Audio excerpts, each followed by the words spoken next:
Welcome back to Piers Morgan Uncensored. Donald Trump is fighting for his political life as he faces criminal indictment over hush money he paid to the porn star Stormy Daniels. Well, that's the allegation anyway, but that doesn't seem to be the only thing ruffling the former president's feathers. He wasn't overly impressed that I sat down with his current most formidable presidential rival, the wildly successful governor of Florida, Ron DeSantis.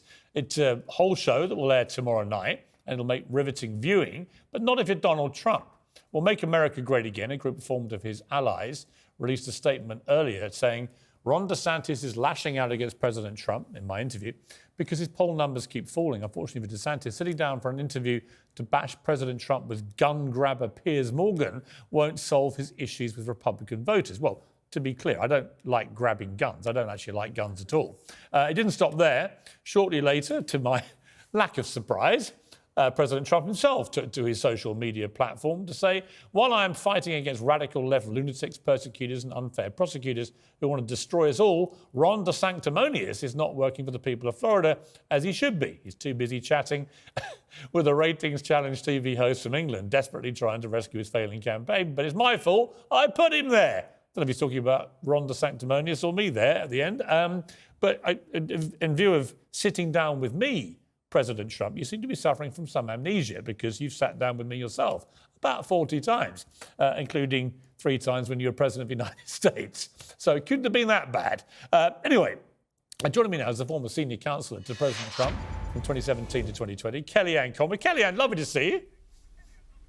Hi, Piers. Thanks for having me. I always think it's the high point of flattery if Donald Trump takes time from his busy day annihilating everybody else to launch a personal savage attack on me, and thoroughly enjoyed it today, and it wasn't unexpected. But behind it, I'm curious what you think of what's going on here in terms of how he views Ron DeSantis and how damaging, if at all, this whole legal thing in New York is going to be to him, because it seems the more that people talk about it, the more his poll numbers seem to be improving. So first things first, on the DeSantis-Trump question, I got to congratulate you for getting the governor to sit down and give a major interview. And back to back, then you had a former president, perhaps future president, elevate you on social media. So you're having a really good week, Piers Morgan. In terms of DeSantis, I think President Trump has made very clear he feels that Ron DeSantis should be more grateful to him for giving him his endorsement in the primaries when DeSantis was famously at 3%, showing pictures of his infant and toddler children building walls and having a MAGA onesie on and everything, and then, of course, campaigning for him. And Ron DeSantis won the first time with less than 50% of the vote, very small margin. But what DeSantis has done in Florida since is pretty remarkable. He's been an excellent governor on many accounts. And I think Trump has DeSantis where he wants him right now. Trump's poll numbers are going up. DeSantis is not a declared candidate. And even you sitting down for an interview about Ron DeSantis as governor of Florida is forcing him to respond to Donald Trump. So I think all of these candidates are going to be asked the most popular common question is going to be Trump. Yeah. I think so far Senator Tim Scott handled the question the best. I watched him in an interview when he was asked the legitimate question, Piers. So how are you different from Donald Trump on policy? Where do you differ that way? We would think that you're also for an America First agenda. And Senator Scott said, we probably differ very little. That's really the right answer. Well, it was interesting. It's interesting because I do think, just on that point, I did ask DeSantis that question. Let's see what he said. Let's play the clip. People have been quite kind of scathing. They've said you're house-trained Donald, you're Diet Coke to his full Coke, right? You've heard all this stuff. What are the differences between you? I know I know him very well. Having now spent time with you, I could immediately identify a few differences. But what do you think are the differences? Well, I think there's a few things. Obviously, the approach to COVID was different. I would have fired somebody like Fauci. I think that he got way too big for his britches, and I think he did a lot of damage. I also think just in terms of my approach to leadership, I get personnel in the government who have the agenda of the people and share our agenda. If you bring your own agenda in, you're gone. We're just not going to have that. So the way we run the government, I think, is no daily drama, focus on the big picture, and put points on the board. And I think that that's something that's very important. I thought that was an interesting response. It wasn't particularly about policy, although obviously COVID, he would argue that by being a much more free in the way he responded to it in Florida, it turned out to be a smart move. But on this question of how he runs government, there's no doubt, is there? If Trump gets back into the White House, you were there last time, you were probably one of the lone voices of calm sanity, but all around you was daily drama and chaos. I mean, there was. It's indisputable. And I'm sure that would be the same again. Donald Trump thrives off that kind of stuff. So there you have a clear point of difference in style. DeSantis struck me as somebody pretty serious-minded. He's not, he doesn't go out with all the lobby gang. He's not a Washington guy. He just wants to do his job and, as he puts it, rack up the score. And he's been very successful in Florida. I mean, he turned a 30,000 majority first time he ran for governor, tiny majority, to 1.5 million. Arguably the standout Republican star of the midterm. So he's positioning himself as a different kind of leader, albeit they pursue a lot of similar policies. Yes.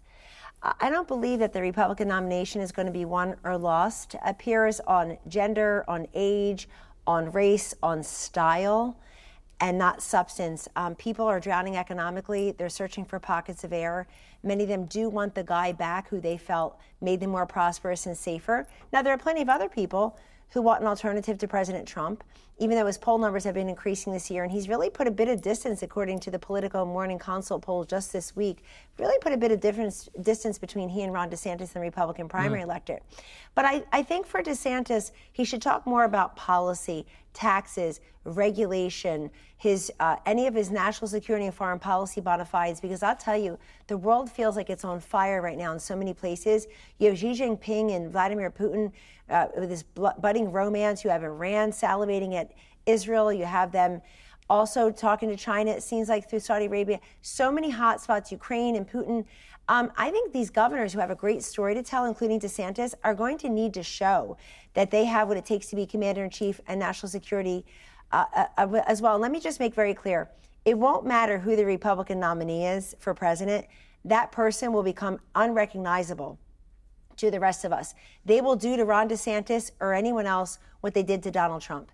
And that's a given. I also was very surprised he didn't just say, damn straight I can. When you asked DeSantis the question, can you beat Joe Biden? He said, I think so. Well, it's interesting because when you read that, it sounds like he was in some self-doubt. When you watch it, and I'll play the clip now, it comes over slightly differently. Watch this.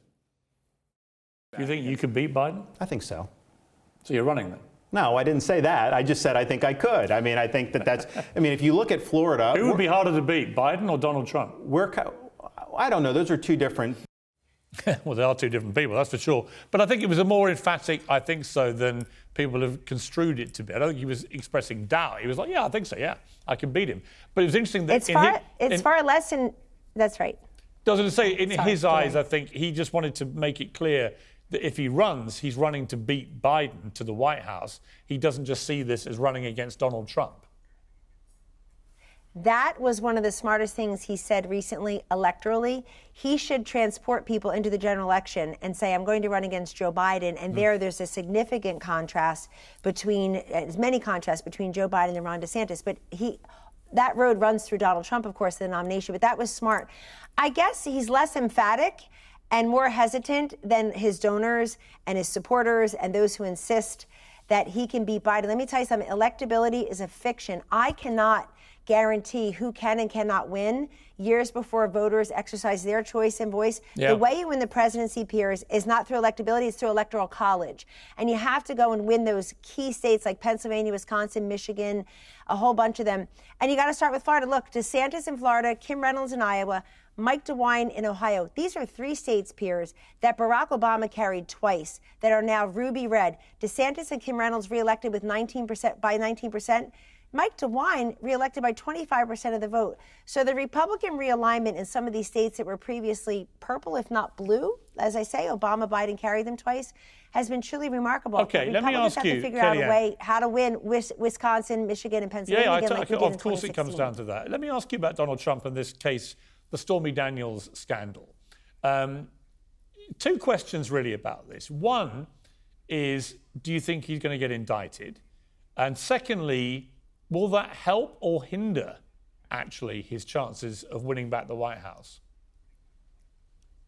Well, Piers, in true disclosure, I testified twice before that Manhattan grand jury in this case. And I think I was called there because I was the campaign manager. And clearly this was not a matter of the campaign. It never crossed my desk, and it certainly wouldn't have broken our stride. I was thinking of one woman at the time in the fall of 2016. Her name was Hillary Clinton, not the porn person. He expects to be indicted. He expects to be arrested. And I can tell you, having sat in the grand jury, I think many of the grand jurors themselves were paying rapt attention, taking notes, asking questions. But it's a very unfavorable place for Donald Trump. And the threshold to indict someone is far lower than to prosecute them and convict them. What I think long term, it helps President Trump in that, electorally speaking, people do circle around him. They say, you've picked upon him so much, you're picking on me too. I think he's got other legal matters he needs to still outrun that have nothing to do with that case that this DA passed on earlier, his predecessor passed on. The FEC in this country said no to it. The Department of Justice said no. Yeah. It's a very odd case to bring now. It's a very odd case to bring now to try to get a misdemeanor, books and records under New York law, to become a felony and indict the president. But there is a whole bunch of people, goes beyond the Trump base in this country, Piers, who are so tired of just trying to get Donald Trump when they feel like we need to get the economy back in order, get energy independence back, get crime lower, get inflationary prices lower, get the border under control. People are very upset about that. It's not just the Trump base, which, by the way, is 74 million people to begin with. Yeah, listen, there's a lot of truth in that. And I think making him a martyr over something which is comparatively trivial like this, I think could be a strategic political error. And I think it is politically motivated, so I wouldn't disagree about that. Have you spoken to the president this week? I have. Yes, I have. Well, can you send him a message? Just say, look, it's the first anniversary of Piers Morgan Uncensored, the show that he said was catching dead flies, I think, about nearly a year ago. He was my launch guest interview. So rather than ranting about Ron DeSantis sitting down with this guy in England, what about we do the reunion, the anniversary interview? President Trump and me reunited. You should go to him. Yeah, pass the message on. I like it. I will recommend that to him. I certainly came. I'm his warm-up band, I suppose. And I'm sure if you went to Tallahassee for the interview, you'd be willing to go to Palm Beach for the interview. Of course, I'd be at Palm Beach in a heartbeat. So I was there last time. That's where we did it, in Mar-a-Lago. Happy to get on a plane anytime. So pass him on my very best. Kellyanne, great to talk to you. I will do that, sir. Thank you, Piers. All the best. All the best.